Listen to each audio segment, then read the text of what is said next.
Okay, so I guess we can start. And tonight I'm going to talk about monasticism, about why we have monasticism in Buddhism and what are the benefits of becoming a monastic. So we have a bonus system here at the BSWA, and if you're able to make other monastics, you get a bonus from the BSWA. So depending on how many people line up afterwards to become a monk or a nun, that's how we get bonuses here. So please line up afterwards. If the talk is successful, there will be a long line coming up afterwards. You're going to be in that line, Peter? Yeah? You already have the right haircut, so we don't have to shave your hair. That's a big advantage. I'm going to talk about this because monasticism is a very fundamental part of Buddhism and Buddhist practice and all this. And it's important to understand that connection, why monasticism is so important, why it matters for the Buddhist teachings. And one of the reasons why I think we have such a very strong Buddhist community here in Perth, which is kind of strange, you might wonder why that is the case, but one of the reasons is because somehow we have been able to build up a strong monastic community, and around that also a very strong lay community, the two supporting each other. And this Buddhist fellowship that we have in Perth is actually pretty remarkable. It's pretty amazing. It's very difficult, for those of you who may not know about that, it's very difficult to find anything like this anywhere else in the world, apart from Asia, of course, in traditional Buddhist countries, but outside of traditional Buddhist countries, very difficult to find this. So it's kind of amazing when you come here to Perth. I myself came to Perth. Why? To become a monk. I don't want to offend any Australians. Most people here are Australians, but I don't want to offend you. I didn't come to Australia because I thought, Australia, really cool country, lots of nice beaches and surfing, all that kind of stuff. I came here because I wanted to become a Buddhist monk. And this is true not only of myself, but if you go to our monastery in Serpentine, it's exactly the same thing. A large number of the monks, they came here to become Buddhist monks, not because they particularly thought Australia was going to be the best country in the world. Of course, I certainly don't have any problems with Australia. I think Australia is great. Actually, I don't really know much about Australia, to be honest. I'm living in this monastery all the time. I'm kind of behind walls in a monastery here. All I know about is the Buddhist monastery, pretty much. In Australian culture, Australian society is a bit of a blank sheet for me. Actually, not altogether blank, but you know what I mean. The focus has been on the Buddhist monasticism all along. And so this is one of the reasons why monasticism, or the Buddhist society of Western Australia, is so strong. But what is strange, if you look around the world, it is not at all clear that monasticism is always valued or even understood for its significance. And an example of that is the modern trend in the Western world, in particular towards secular Buddhism. The idea with secular Buddhism is to kind of extract the core Buddhist values from, if you like, the religious paraphernalia or the religious baggage or the cultural baggage that may have accrued over a long period of time. That's what the secular Buddhist project is about. But of course, what exactly is the religious paraphernalia? What exactly is the cultural baggage? Is not always easy to make out. Sometimes you end up throwing out things that are actually core to the Buddhist teachings. And one of those things that are core to the Buddhist teachings that I've talked about many times here before is something like rebirth. Whether you like it or not, rebirth is a core aspect of what the Buddha taught. And if you throw that out, instead of getting rid of the bathwater, you're getting rid of the baby. Hold on to the baby. Don't get rid of the bathwater. Is the one that's dirty, is bad. But the baby, we need the baby. Without the baby, there's nothing. There's no future without the baby. Baby is where the future comes from. Another aspect of this is the idea of monasticism. The idea of throwing out monasticism is not always part of secular Buddhism, but sometimes it is. Because secular, by its definition, is non-religious. And this is kind of religious. It looks a bit religious with all these kind of things. So the idea again is that we can have some sort of Buddhism without these religious aspects. But to my mind, it's a misunderstanding of what Buddhism is all about. It's a misunderstanding of how deep meditation, how insight into the nature of reality actually happens. If you understand how these things happen, then you will be incredibly careful with throwing out one of the legs upon all of which all of this is actually based. And part of that is the monastic sangha, or the monastic community. So this is the first aspect. The idea of secular Buddhism is kind of a problem. In some ways, not always, but in some ways it can be. Anyway, I don't really believe in this distinction between secular and religious. I think it's actually a false distinction in the first place. But I've talked about that before. Because it's just really an artificial distinction between things, especially when it comes to the Buddhist teachings, because it is not clear, if something is real and it is an aspect of reality, then it is not clear why it should be either religious or secular. But anyway, let that be for now. The other thing which I have noticed, and this has more to do with traditional Buddhist countries, is the problem there too. Very often, monasticism has quite a low status. It can have a high status in certain circumstances, but sometimes it has a very low status. So if you are a family and you have a number of children, and your children are kind of thinking maybe to become a monastic, but maybe they are really bright, the last thing most traditional Buddhist families want is the bright child to become a monastic. Bright child, okay, you go to university, you become a lawyer, you become a doctor, you become an engineer, you become something of value, something we can be proud of, something that kind of enhances the family name and all these kind of things. And it's natural, it's fair enough, but it is based on a misunderstanding of what true Buddhist values actually are. And then the family might have a child which is kind of middling intelligence. Okay, you two better kind of go into ordinary society because you can probably do reasonably well. And the third child, which is really a bit of a dum-dum, okay, you can become a monk or a nun, because then, the lay community will feed you and look after you, and you won't be a problem for the family. Sometimes it is like that. But if we really understood the value of the monastic sangha and how core it is to uphold the entire Buddhist teachings, we would say to the most brightest, to anyone who wanted to go forth, especially maybe the bright ones who have a future in articulating the Buddhist teachings in the future and bringing it out to others, we would tell them to go forth. Even before they had a chance to say they wanted to go forth, we would say, go to the monastery, check it out. There's a possibility there, there's an opportunity, because we understood the value of this for society at large, but also for the individual who wants to go forth. And so these are two aspects, where we have to be very careful that we actually make sure that we understand what monasticism is all about. Also, in my own personal experience, is also very similar, because when I decided to go forth almost 25 years ago now, something like that, maybe a little bit more even, my family was not all that happy. They were not amused, as they say here. And I remember my father, when I said to him that I wanted to become a monk, he said, we have failed in the upbringing. And I thought, I didn't know what to think when he said that. I said, hey, whatever, we can forget about it. So this is what he thought. So it's actually very hard, even if you come from a Western background, still it is not usually considered to be a very good thing to become a monk, Buddhist monk especially. But of course, I realized very quickly that the reason why my parents had that idea was because they didn't understand what Buddhism is about. And this is the real problem. So because of that, I was very patient with them. I realized that what I had to do was not go back and tell them how wonderful the Buddhist teachings are. What I had to do was to live out these Buddhist teachings in a proper way, so they could see with their own eyes that these teachings actually work. And then it starts to make a difference. That's what I did. So I started to kind of treat them in the right way, do the right thing, live in the right way.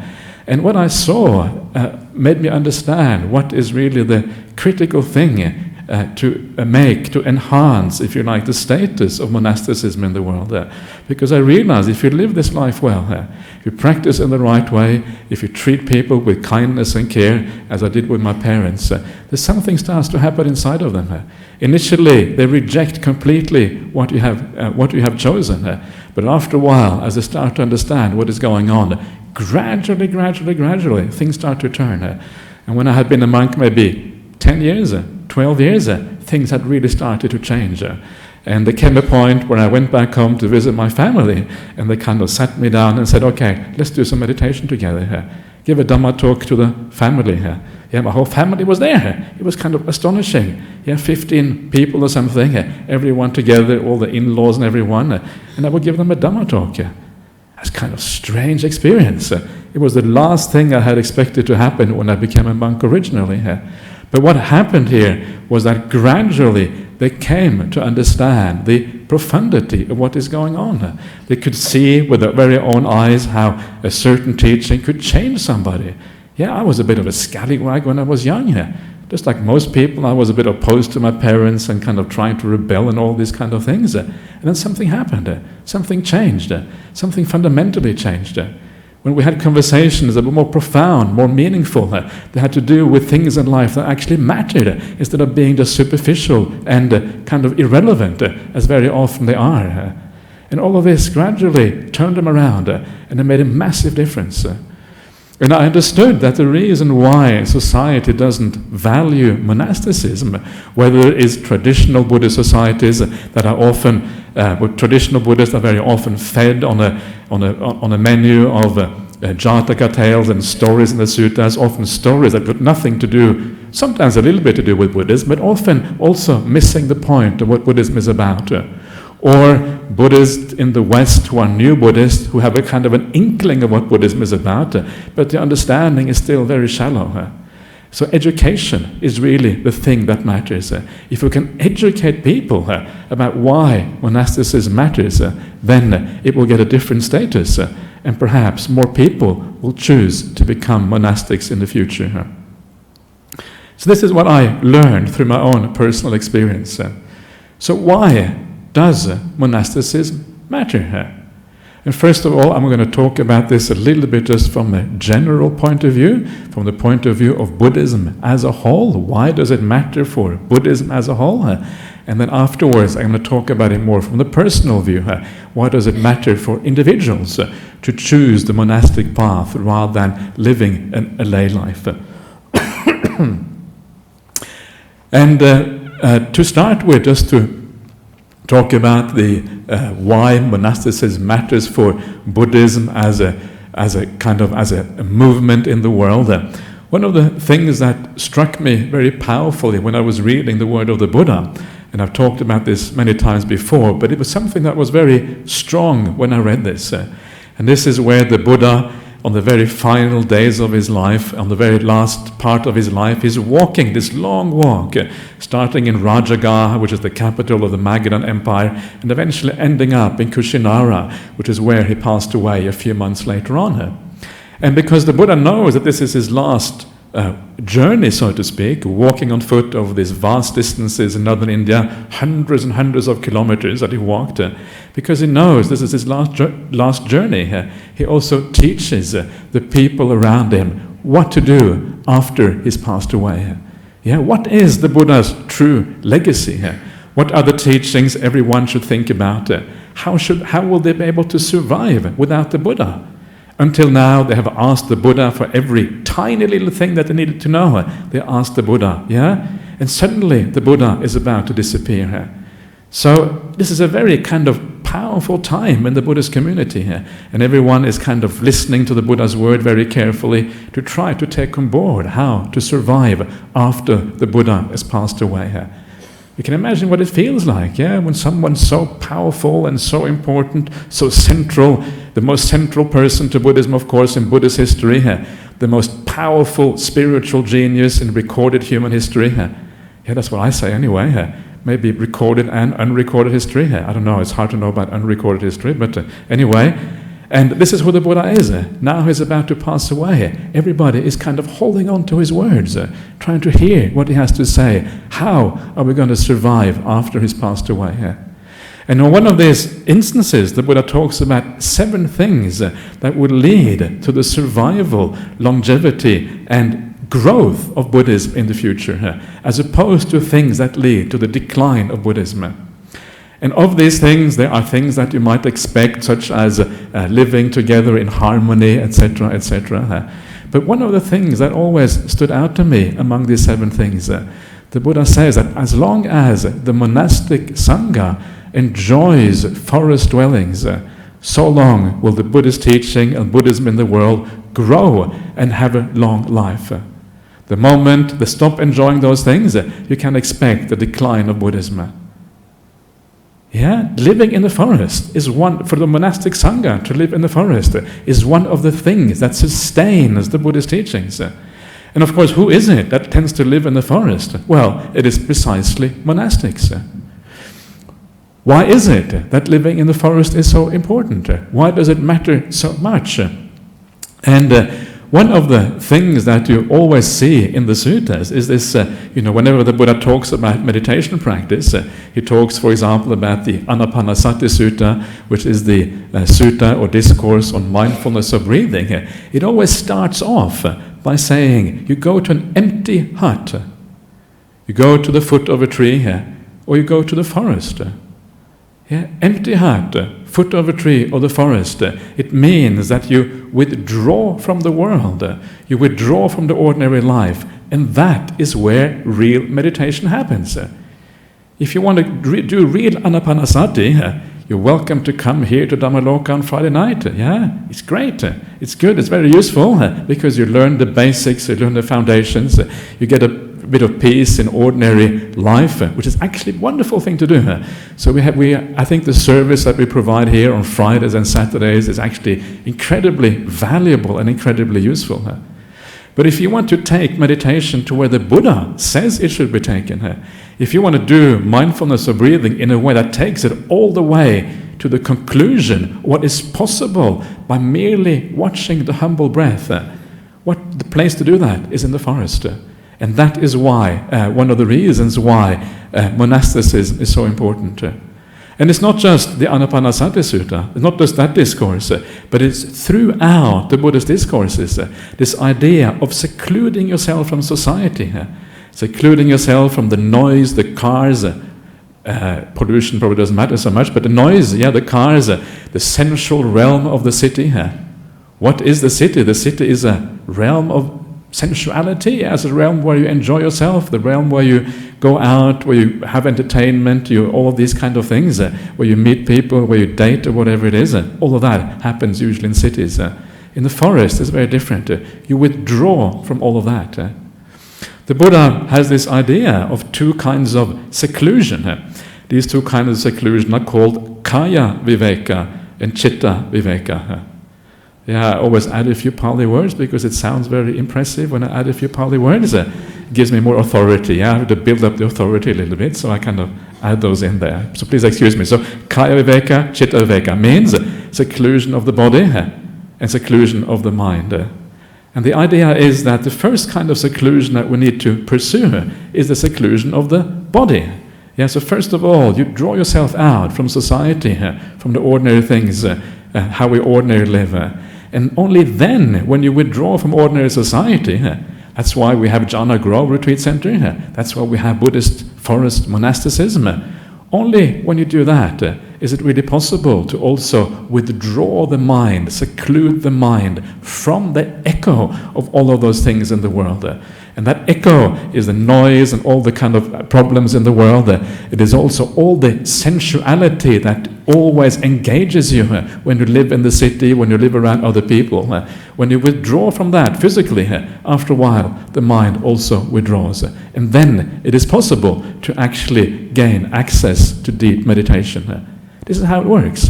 And this is why deep meditation, you can expect to find that where? Primarily, first and foremost, in the forest monastic community, that is where you will find it. Occasionally you find it also elsewhere, but that is normally where you find these things. And because that is where you find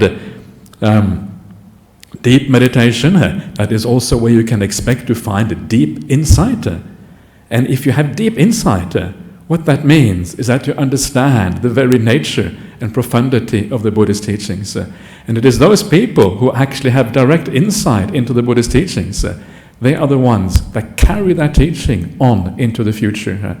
Without that direct insight into these teachings, there is nobody who really understands them, who appreciates what they are. And because nobody really appreciates them because of a lack of insight, it starts to die down. It starts to disappear, because you need someone who can kind of be the example of what these things are in the world. There's something very powerful with seeing somebody who lives the monastic life well, someone who has internalized some of these ideas and qualities that we try to develop on the Buddhist path. Sometimes you meet remarkable people like that. And when you meet remarkable people like that, it is an eye-opener to what is possible.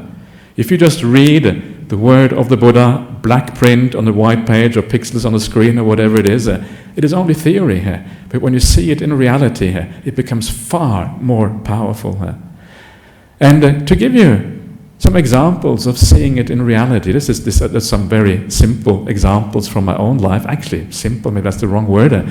But to give you some examples of what I'm talking about, there is one particular in Sri Lanka, for example, there is still a very strong forest tradition, because there's still a lot of forest in Sri Lanka. I think they're trying their best to chop it down, which usually happens around the world, but there still is sufficient forest in Sri Lanka to have a strong forest sangha over there, which is wonderful. And I happen to know some of those forest monks, and there's one monk in particular who has lived in the forest for about 40 years. So just imagine how this monk is living in the forest. He has a hut in the forest. The nearest other hut is about 10 kilometers away. The nearest neighbor 10 kilometers away. You won't hear much from that neighbor. It won't be much of a problem. 10 kilometers away. The hut has 3 walls. And the idea is that if a hut has 3 walls, it's a bit like living in a cave. So you live in this hut with the 3 walls, and when you wake up in the morning, there's as often as an animal sleeping next to you. Oops, oh, Mr. Snake, good morning. So Mr. Snake is very, you don't pat him on the head, you usually try to avoid that, because that's a bit too dangerous. But this is how he lives, animals coming in, animals going out, living in this cave, 10 kilometers to the nearest neighbor. And then in the morning, after getting up, he will do some meditation practice or whatever, and when the time is right, he will go into the nearest village. So he has a village that is kind of all his own, with the local people. They know about him because he's been here for so long. They give him some very simple food, some Sri Lankan rice and dal. These are villagers. These are very poor parts of Sri Lanka. The food is very, very simple, but plenty enough to sustain you. And these villagers very kindly support this monk, and maybe they ask for a blessing in return or something like that. And then the monk goes back to his kuti. That is all the contact he has with people around him.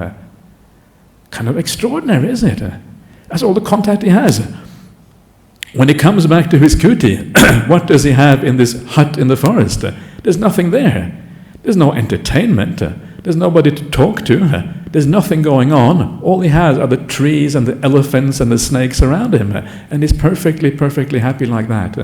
And once a year, he comes out of the forest. And when he comes out of the forest, he looks like one of these kind of ancient monks, with kind of grey hair and kind of grey beard, and because he's now getting a bit old, so everything is kind of grey, and his skin is kind of cracking a bit, and he looks a bit like he looks like one of these ancient kind of people you might see on, when would you see some of these television shows that you see some kind of ancient hermit coming out of something, and he emerges from the forest, this kind of ancient being, and he comes into the monastic community, and they have 1 week of Dhamma talks where they discuss Dhamma. And of course, what you realize when you meet somebody like that, somebody who lives such an extraordinarily simple life, a life where they don't have anything at all, where most people think, how could you possibly survive in that way? How can you possibly not go crazy by just living in such a simple way? When he comes out of the forest, you get this feeling of somebody who is profoundly happy here, who has a profound insight into the nature of reality here. You realize that living like that can be far more meaningful, far more profound, productive, or far more contentment, satisfaction, and happiness than any other kind of life. That's what you realize, because you see this person right there in front of your eyes. And it opens up another dimension to reality. It opens up another possibility what actually can be done. Here is someone who has given up all those things that the vast majority of people rely on for their happiness, for their contentment, for survival in the world. Everything is given up, and he is far more happy, in part, actually I should say, to a very large extent, precisely because he has given up those things. It's really radical when you think about it, And this is the promise of monasticism when it's lived well. Another example, just to take it very briefly, and this was Ajahn Brahmali a few years ago when he did a retreat for 6 months. This was in 2003, I think, so about 16 years ago now, or something like that. And 6 months, Ajahn Brahmali went into a kuti. Kuti is a hut in the forest. So he went into this kuti, and all he had for 6 months was this kuti and a walking path outside. He hardly left that walking path and that kuti for 6 months. Occasionally he had to walk a few meters to pick up his food, but that was it. And inside the kuti, 4 bare walls, 1 book on the bookshelf, the middle-length sayings of the Buddha. That was it. That was Ajahn Brahmali's kuti for 6 months. And then he didn't talk to a single person for 6 months. Then when he came off, I remember seeing him. He came into our meditation hall. First time he was seeing any human being for 6 months. And he was absolutely radiant. It was a kind of a degree of radiance that you have never seen before in ordinary human beings. And completely peaceful, completely still. It was a remarkable sight. And then, not long after that, he gave his first talk to the monastic community. And the name of the first talk that he gave was 6 months of bliss. And he looked like that. He looked like someone who was completely blissed out. Someone who was coming from a different planet, basically. That's what he looked like. I didn't ask him about it, but presumably he hadn't been to a different planet. But it looked a bit like that. It was kind of something really different, very, very special.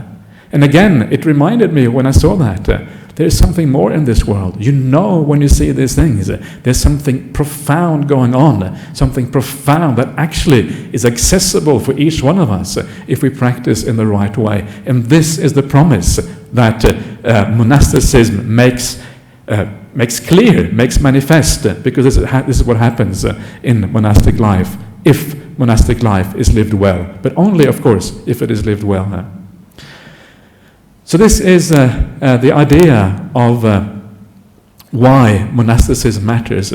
Monasticism is what sustains Buddhism in the world. Without monasticism, there won't be the profound meditation, there won't be the insight into the Buddhist teachings that that entire Buddhist community relies on for the sustenance of this teaching into the future. It is absolutely crucial. If we throw out monasticism, we are throwing out Buddhism altogether. There will be nothing left but a hollow shell of what was previously there. Just this empty carcass with no essence, with nothing beautiful inside.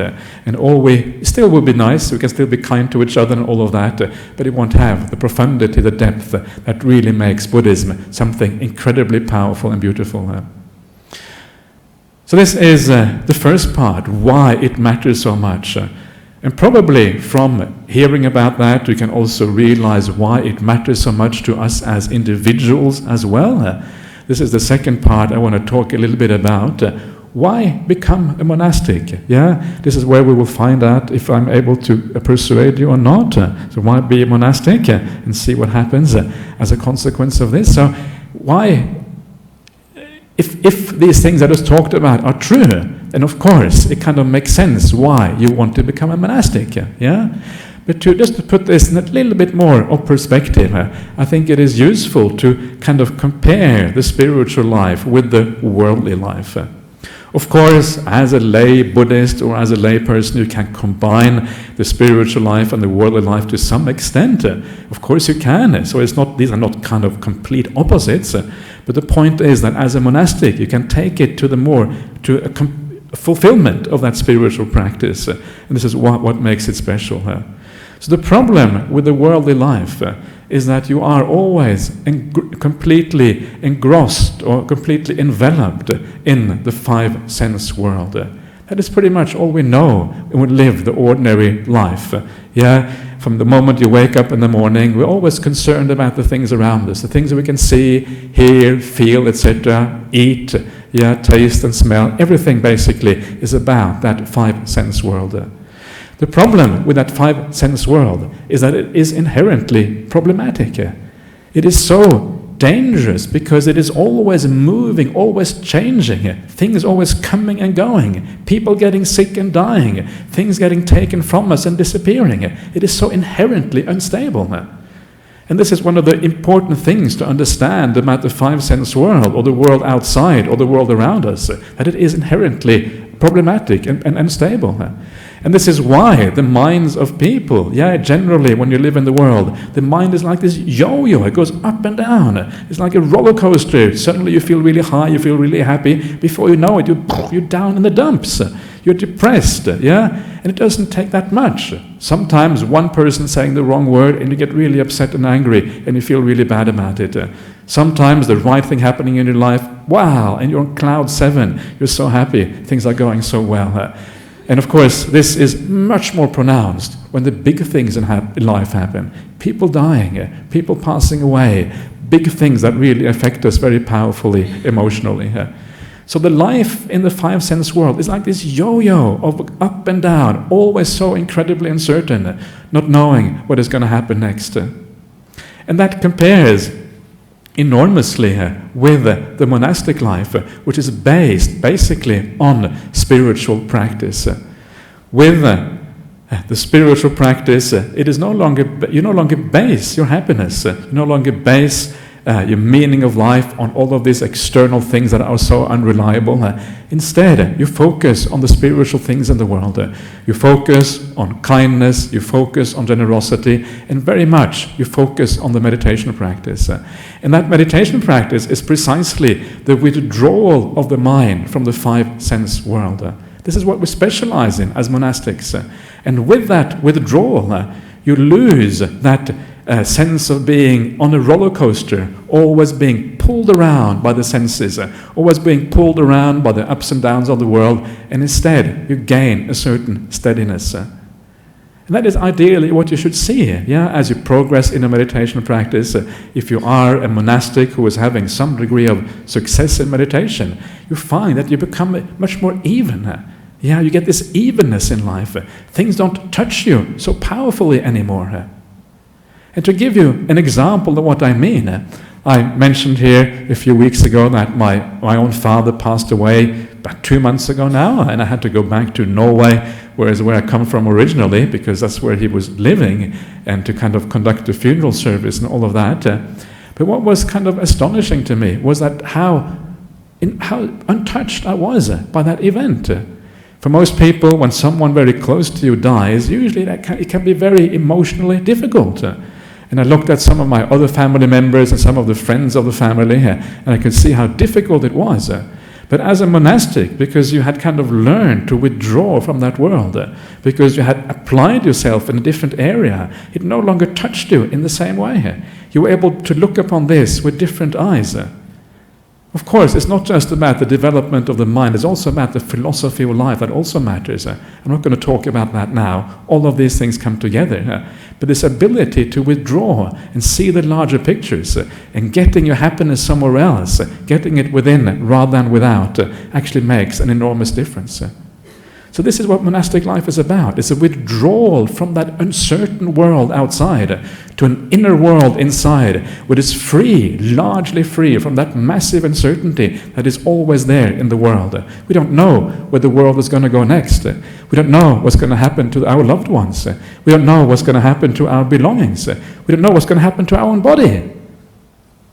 Are you okay, body? Not sure. Oh, okay. uncertain. You just don't know what's happening inside this body. There might be things that you wouldn't be too happy to know about. So this is what this is about. And there is a beautiful simile of the Buddha, which I have mentioned many times before, but which I never tire of mentioning. Because I think it is it gives a very clear idea of the distinction between the spiritual and the material, the worldly things. And the Buddha says that we should think about all the worldly things in our life as borrowed things. Everything we have in our life is borrowed. Why is that? Well, the reason is because everything you own in this world is going to have to go one day. At the very latest, it's going to have to go when you die. Very often it goes before that. All our relationships, all the people who are close to us, our families, our friends, our acquaintances, all our kalyanamitas in the Buddhist society. That's the worst part, even all the kalyanamitas in the Buddhist society. Everyone is going to have to go one day. Your body is going to have to go one day. So much of your identity is tied up with the sensual world.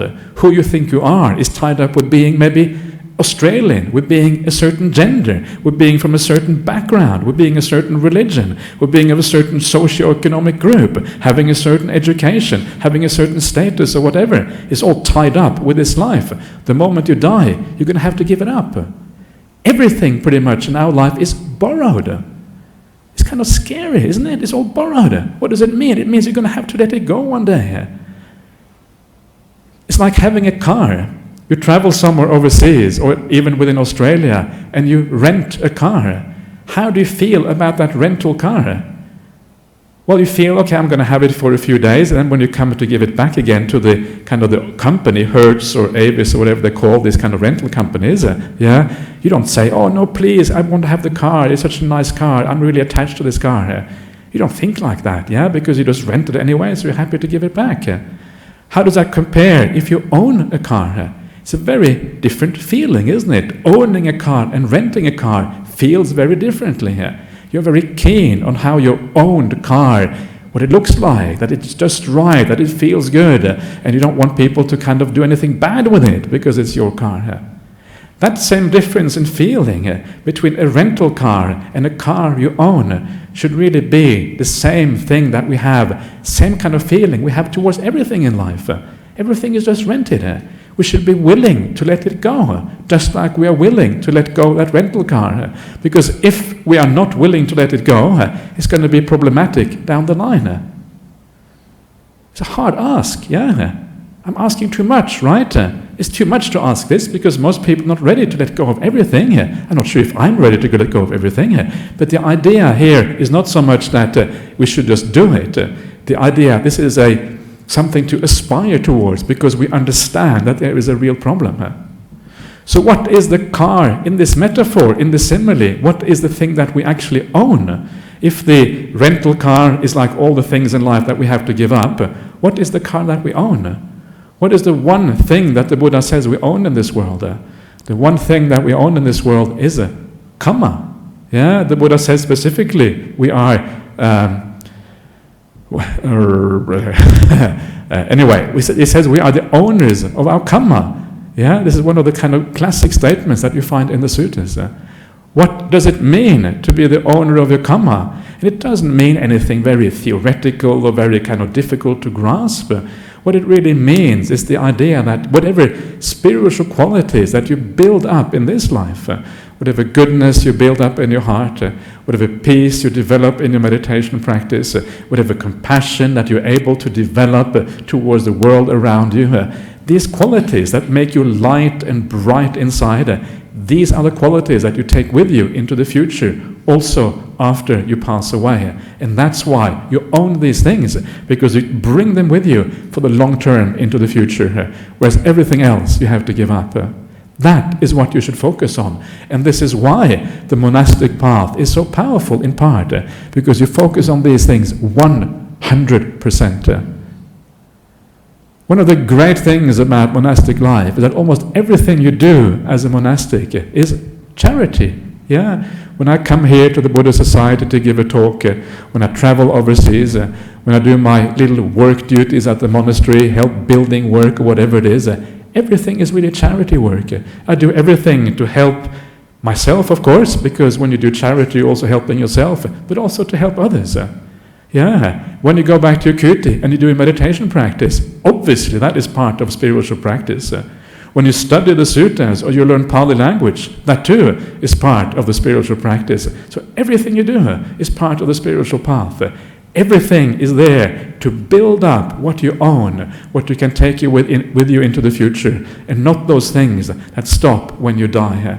That is why the monastic life is so powerful, because it focuses on the long term. It doesn't focus on all that stuff, which is so incredibly unreliable. So this is one thing here. I'm not going to talk all that much longer, because time usually goes very quickly, but a little bit longer. One other aspect of monastic life, which makes it quite different from ordinary lay life, is the kind of the outlook you have. The degree to which you have an overview of life and understand life in a broader way. One of the things that always occurred to me when I looked at myself when I was younger, before I became a Buddhist monk, and look at people in general, we tend to have a very short horizon on things. We tend to think about a certain project, a certain goal that we're heading towards. And very often we don't see beyond that goal. For example, you may be doing an exam. We all had our exams in the past, and when you have an exam in the future, your entire life revolves around that exam, and all you can see is the exam. That is kind of your goal. That is your entire purpose. You can't really see much beyond the exam because everything focuses on that. And this is part of the problem. We only have this very limited outlook on the world. We only see as far as the exam goes, not beyond that. Or if you are maybe trying to get into a relationship, you have this dream of getting into this wonderful relationship, and maybe you pursue that, but you never think beyond the relationship, the other side of it, what's going to happen afterwards. It all stops with that relationship. And if you think about life, it is very often like that. It is about certain goals, and it's as if life stops at that goal, and it doesn't really have any existence beyond that. And this is inherently problematic. It is problematic because it deludes us into the reality of these goals and the reality of what we are trying to achieve. It is a bit like, the old Western movies. The old Western movies at the very end, you remember the kind of the hero riding off into the sunset? It's a classic ending of Western movies, riding off into the sunset. And the idea is, after this, everyone is really happy, everything is well, and everything is okay. Or the idea of the ancient fairy tales, and unfortunately we have these fairy tales in Buddhism as well. In the fairy tale, the prince and the princess get each other, and they lived happily ever after. This is the fairy tale. And this is how we tend to look at life. Life is a little bit like a fairy tale. We only see the goal that is in front of us, and we forget what comes afterwards. But if you ask yourself what comes afterwards, well, after this exam that you're focusing on, what comes after that? Another exam. Oh no, forgot about that. You don't want to know about the other exam that comes afterwards. And after the other exam comes work, and then you have to work, and then you have new goals. And after work comes what? What comes eventually become a pensioner. And when you start to look at life like that, asking yourself what comes afterwards, things start to change. Things start to become far less meaningless. They become much more meaningless because what seemed like a true goal wasn't really a true goal at all, because things just carry on beyond that. And actually, there is just more of the same going on in the future, potentially forever after. Once you get married, once you get into that relationship, everything seems so romantic when you look at it from the point of view of getting there. But then what? What afterwards? After the relationship has been established, then what? Well, then you go back together, you get married or whatever, and then you have a married life like most other people. With kind of the marital problems and the things that everybody has once they get married. And you have to do the dishes, and occasionally you have to have arguments as part and parcel of married life. And actually, if you look beyond that, it loses so much of that delusion that is there, the idea that this actually is some kind of final solution, some kind of final goal that we're looking at. After the cowboy rides off into the sunset, there are more Indians to fight. Yeah, or maybe the cowboy has to go back to his wife, and then he has to, do the dishes or whatever with his wife when he comes back home. It's not so glamorous anymore. Yeah, it's pretty kind of ordinary. Or the princess and the prince kind of, go off and they are married.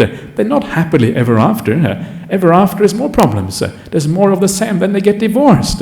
Then who knows what happened next after that? This is the right way of thinking about life. And then what? And when you think, and then what?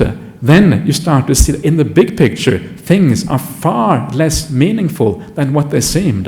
Things often seem so meaningful when you look at the goal, but when you look beyond the goal, things start to collapse a little bit. And this again gives rise to this idea of looking at the big picture in the world. The big picture in the world is seeing things as a connection of things, what really matters. And you start to see that thing which actually matters, the real goal in life, is the spiritual path. Because with the spiritual path, what you're doing is that you're building up the spiritual qualities within. And as you build up the spiritual qualities within, you're actually making a real change for yourself. When you die a different person from when you started out. And that is a real movement. Whereas all the other stuff are false goals that don't actually get you anywhere. And this is what we're doing again, of course, in monastic life more than anywhere else. Again, the Buddha had a beautiful simile to explain this. He said that the sensual world is like a dream. It's like a dream that you are kind of going somewhere. You have this fantasy in your mind that you're going to a particular place.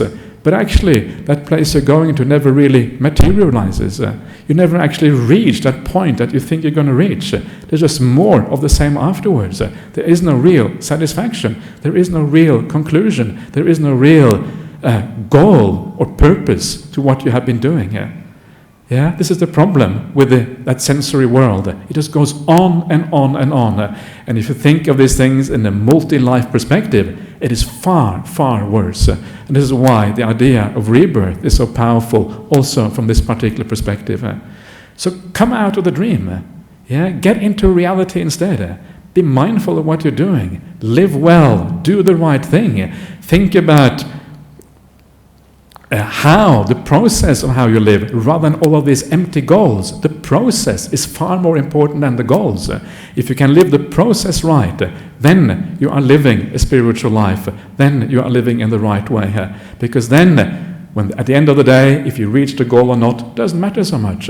Because you have lived well, and you will have something inside of you that will be able to carry with you into the future. And that is what really matters. So these are some of the benefits of being a monastic, having a real sense of purpose. Yeah, as a monastic, the feeling of purpose is incredibly powerful because you know what you're doing, you know where heading towards, you know that you're building up something very powerful inside of yourself, and that is one of the most important things that distinguishes it from especially a life that is purely based on material pursuits. Of course, that is the kind of the two ultimate kind of contradictions here, the two kind of opposing points, if you like. So monastic life, what is so powerful about it in the end is that it has a very clear sense of purpose, and when you understand what the Buddhist teaching really is about, and what it really is about, it is about the very meaning of life itself. It's one of the things I always like to point out, that Buddhism, practiced in the right way, is about the answer to the question of the meaning of life. This is where you actually discover the meaning of life. It's kind of radical. Yeah, it is very radical because the question of the meaning of life is something that people, philosophers and religious people have been pondering for thousands of years. Since the dawn of history, we've been thinking about these things. Nobody has really succeeded in kind of coming up with an answer. And yet, when you come to the teaching of the Buddha, that is exactly what you find. You find the answer to the very meaning of life. And once you get that, once that starts to sink in, and you see that maybe there is a truth to that, then what else are you going to do? Yeah, it kind of suddenly it starts to really push you towards practicing the spiritual path full time. In other words, being a monastic, because this is what life ultimately really is about. In the end, if you want a really, really meaningful life, something that has true purpose, It really happens far more in a monastic life than it can happen anywhere else in ordinary life. So these are the reasons why monasticism is so incredibly powerful. Of course, only when it is lived well, when it is lived in the right way, only then does it really work. But this is why it is so powerful. One very last thing before I stop, which also is very useful. I was going to talk about other things as well, but I haven't got time. It's too much time, goes so fast. And one very last thing, which also is very beautiful about the monastic life. Very often people don't want to just live for themselves. We also want to live to be able to help others. And one of the great things about the monastic life is also your ability to help others also is very profound and very much greater than you normally have in monastic life. In lay life. And the reason is because if you live this life well, people realize that there is something going on there, something more than what you find in ordinary life. So you gain a little bit of authority by living this life, just by wearing this robes and shaving your head, and by living this life to the best of your ability, you actually stand out a little bit from the crowd. And this also gives you that ability to be more of a teacher. So if you want to live the best life you possibly can for yourself, if you want to live the best life you possibly can for all people around you, it is the monastic life that gives that. What else do you want? What else is there to do? What else? This is really all that life is about. I know when I look back on my own life, when I was young, that was the two things that really mattered to me as well. Ajahn Brahmali says the same thing about him when he was young. Two things: live so that you make happiness the core thing of your own life, but also you can be able to share that with the other people around you. These are the two things, and that is ultimately what monastic life is about. Okay, thank you. That is all for this evening here. Okay, so now you have the chance to pull my argument apart and contradict me and counter everything I've said. So please feel free now to really, really go for it. If you have any questions, please, friend at the back there. Yeah.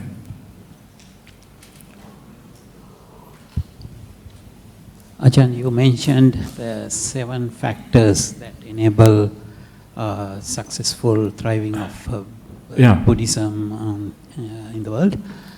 You mentioned monasticism is one of them. Just curious to know what some of these are, please. Thank you. Oh, this is always tricky because often I haven't read the sutras for a long time, so I really have to kind of draw this out of my memory from far back there somewhere. But the things are basically living in harmony together. I think living in harmony together, doing business in the community in harmony together, and then when you have done your business, so this kind of relates to the things like the committee of the Buddhist society, kind of trying to kind of do things in harmony, both getting together, doing in harmony, and coming out of harmony afterwards. Another one is to invite those monks and nuns who are good fellow monastics to your country, or wherever you are, to this place, whatever it is, to kind of enhance the number of spiritual qualities in that place. This is one of them. Another one is not to be overpowered by worldly cravings that lead to rebirth. And 1, 2, 3, 4, that's 6, I think. This is supposed to be a 7th one. Any experts in the sutras here who would like to help me out? What is the 7th one? I think there should be a 7th one. Something like that. Yeah, thank you, Ajahn. Yeah. Thank you. That's good enough. Okay. Very good. Anyone else like to ask anything? No? Is it because you are fallen asleep, or is it because you are some other reason? Okay. Okay, please.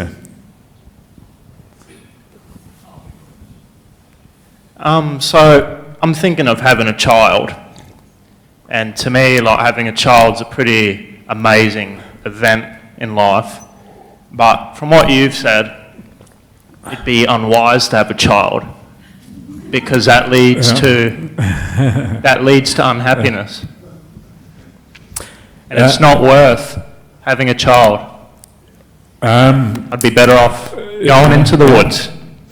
I'm just trying to plan my future. Yeah, sure. Because I want the best future possible. Okay. Yeah. I don't want to just live in the moment. Yeah. Good. It's a good question. Thank you for that. It's a very important question because it is about how to think about these teachings in a constructive way. Yeah, that's really what it's about. And not to kind of just jump onto things just because for whatever reason. So the point is not so much that one thing is wise or another thing is wrong. What is it? The point here is that you try to develop spiritual qualities. One of the things the Buddha always says in the sutras is that a path lived in the right way is a path where you are developing your spiritual qualities, you're improving all the good qualities inside of yourself, and you are reducing the bad qualities like anger or greed or delusion and these kind of things. If that's what you're doing, you're on the right track. That's really what you should focus on.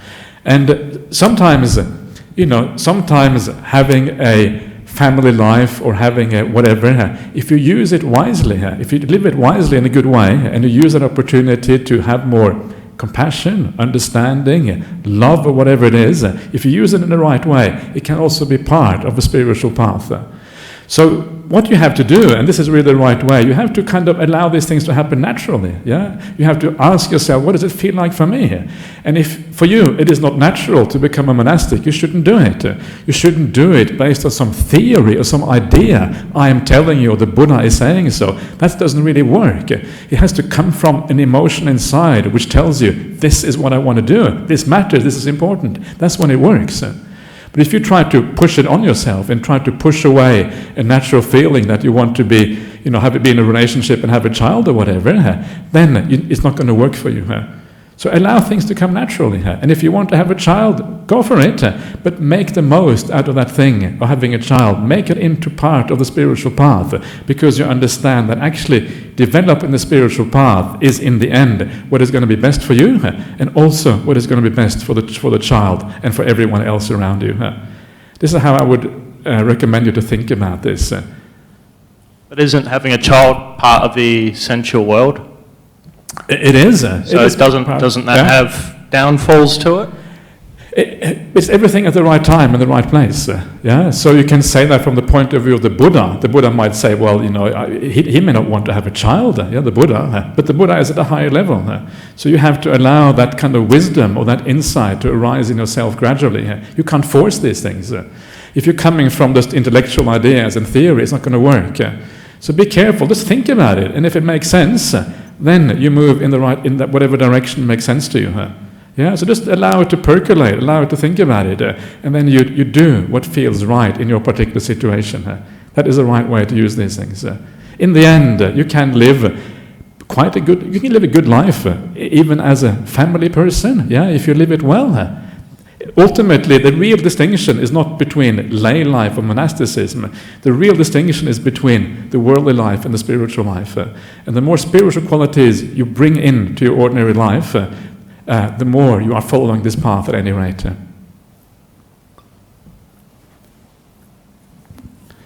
Thank you very much. Really appreciate that you can share your experience with us. Obviously, there's not many people here that live your life. So it's an amazing thing to hear why and how you live your life. Have you ever been interested in returning back to the world with your practice to be, I suppose, challenged by the world? Not really, because you don't really need that challenge from the world, because the challenge is still the same in a monastic life. The question is just that the challenge is, you need to actually reduce the challenge as much as possible, because it's difficult enough as it is already. But the same drives, the same cravings, the same defilements that are there in ordinary life are also there in monastic life, except that they are a bit more subdued, because you're living a bit more withdrawn from things. So if you really want to gain real insight into reality, you have to continue that existence until you actually gain that complete insight into the nature of reality. And then you have the ability to help people far more, of course. The greater your insight, the greater your understanding of these teachings, the greater your ability is also to help other people. So if I want to, I don't really need that challenge personally. I know it's going to be too challenging for me already. I know that already. I've been there, done that. I know what it's like. It's going to be too tough. So I don't have that illusion that I can actually go back and deal with that challenge. I'd much rather stay the course I'm doing now, gain maximum insight for my own benefit, and then also down the track be able to share all of those things that you gain from that. Thank you. Yeah.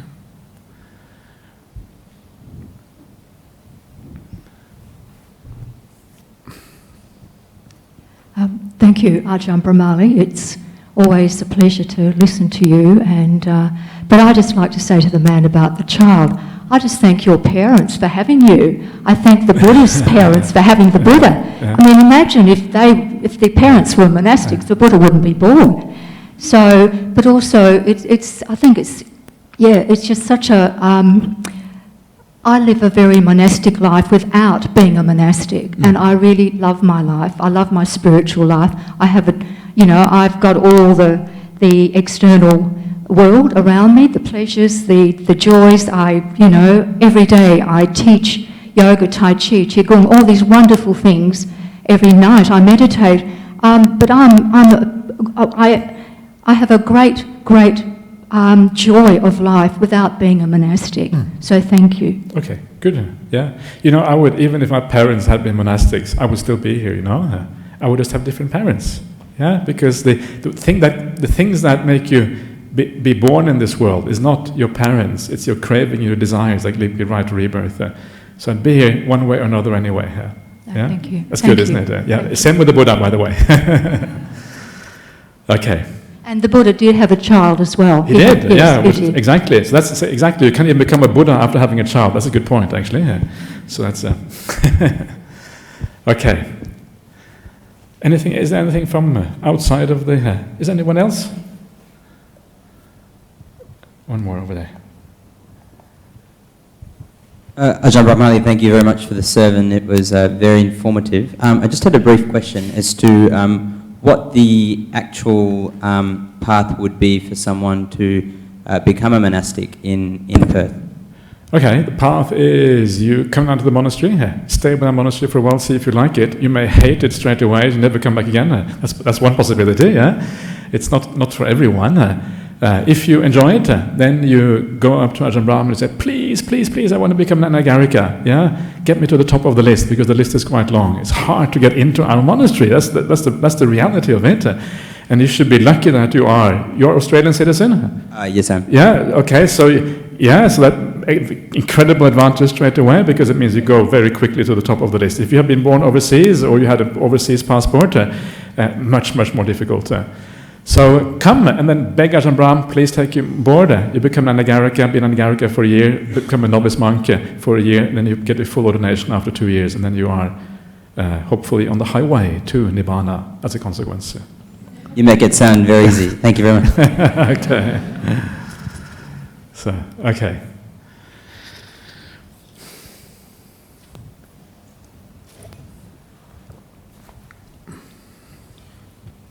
Okay, thank you. So this is a question from the USA. Are monks and nuns always wiser than lay people? Absolutely, yeah, always much wiser than lay people. And the answer to that is that of course not always wiser, and wisdom is often found. Sometimes I am been very impressed by some of the lay people I meet. And sometimes you feel like you want to bow down to some of these lay people because they really have their act together. But that's not really the point. The point is not that monks and nuns are always wiser. You probably know the answer to that already. You're probably being a bit trying to kind of make a point here. But the idea is just that if you want to find real awakening and if you want to find deep meditation, you're far more likely to find it in a forest dwelling in the forest where you are a monastic rather than in lay life, precisely because the conditions are exactly those that are required for that meditation to happen.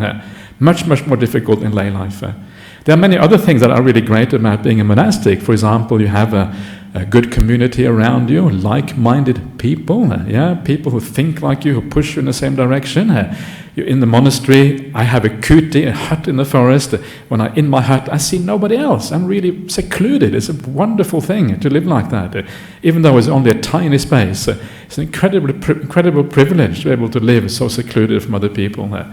Every day in our monastery, all the large number of lay people come to the monastery and offer food to us. It's like a miracle. You sit there, you wait, and then the food rolls in cars. And people bring food to the monastery. It's absolutely remarkable. And it's very beautiful when that happens. It's a very beautiful thing.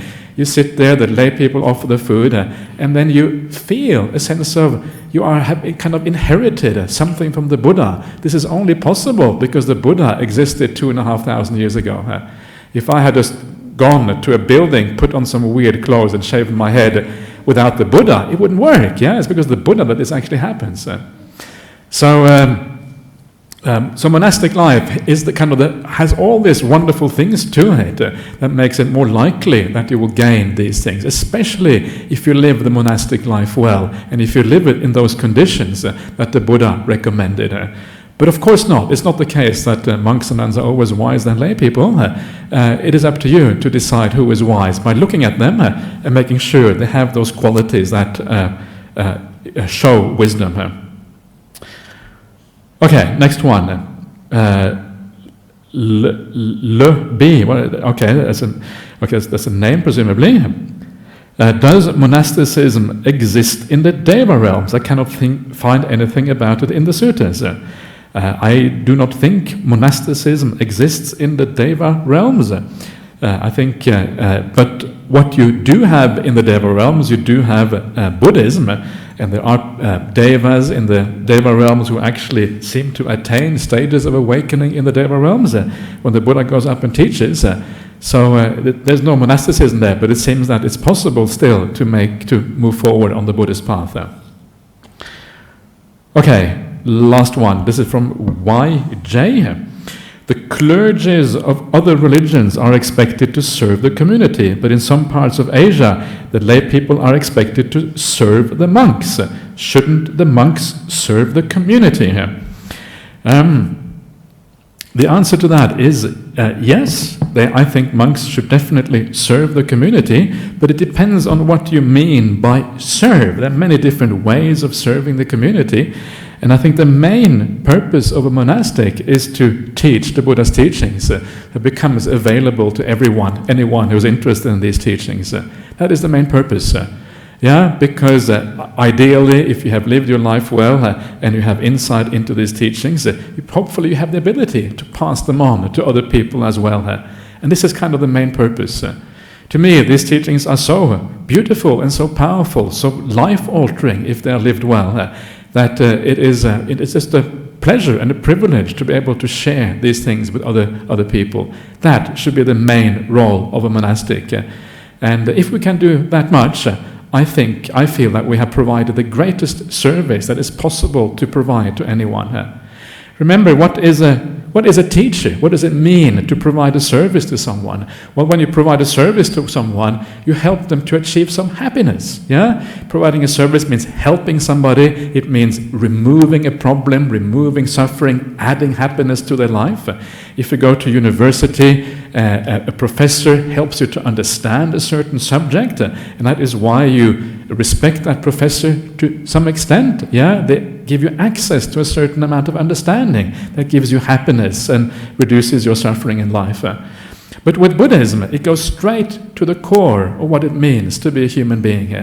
It goes straight to the core of where happiness and suffering are really found. And it goes to the very core, and because it goes to the very core, it enables you to access the highest happiness that is possible to access as a human being, or any being for that matter. And for that reason, these teachings are also worthy of the highest respect. So it's not as if we are not serving, it's just that we are serving in perhaps a slightly different way. But the result is the same. The result is a providing of happiness and a reduction of suffering in the people around you. And that is what service ultimately is about. Okay, that is all for tonight. So let us just pay respect to Buddha Dhamma Sangha together here.